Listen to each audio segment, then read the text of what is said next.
শনিবারেও শিক্ষা প্রতিষ্ঠানে ক্লাস কবে থেকে বন্ধ হবে ধারণা দিলেন শিক্ষামন্ত্রী। শিক্ষামন্ত্রী মহিবুল হাসান চৌধুরী বলেছেন, সাপ্তাহিক ছুটির দিন শনিবারেও ক্লাস নেওয়ার বিষয়টি স্থায়ী সিদ্ধান্ত নয়। তিনি আশা করছেন আগামী পবিত্র ঈদুল আজহার পর শনিবারেও ক্লাস নেওয়ার বিষয়টি আর অব্যাহত রাখতে হবে না। আজ রোববার সচিবালয়ে এসএসসি ও সমমানের পরীক্ষার ফলাফল প্রকাশ উপলক্ষে আয়োজিত সংবাদ সম্মেলনে সাংবাদিকদের প্রশ্নের জবাবে শিক্ষামন্ত্রী এ আশাবাদ ব্যক্ত করেন। গত পবিত্র ঈদুল ফিতরের পর তীব্র তাপপ্রবাহের কারণে বেশ কিছুদিন শিক্ষা প্রতিষ্ঠানগুলো বন্ধ রাখা হয়।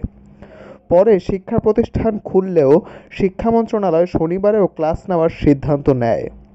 শনিবারেও ক্লাস অব্যাহত রাখার বিষয়ে সাংবাদিকদের প্রশ্নের জবাবে ৯টি কর্মদিবস ছুটির থাকার প্রসঙ্গ টেনে শিক্ষামন্ত্রী বলেন, শনিবার আপাতত একটা ব্যবস্থা করে সেই কর্মদিবসগুলো পাওয়ার চেষ্টা করছেন তারা। তবে এটি স্থায়ী কোনো সিদ্ধান্ত নয়।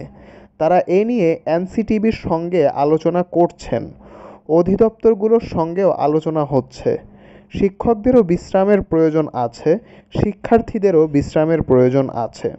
শিক্ষার্থীরা বাড়ির কাজ যথাযথভাবে করছে কিনা সেটার জন্য সময় পাওয়া যাচ্ছে কিনা সেটাও দেখার প্রয়োজন আছে। শিক্ষামন্ত্রী বলেন, অতিমাত্রায় চাপ দিয়ে সব দিন শ্রেণীকক্ষে পাঠদান করে অনেক বেশি শিক্ষণফল অর্জন করা হবে তা কিন্তু নয়। এটি একটি সাময়িক বিষয়। তারা আশা করছেন আগামী ঈদুল আজহার পরে এটি হয়তো অব্যাহত রাখতে হবে না।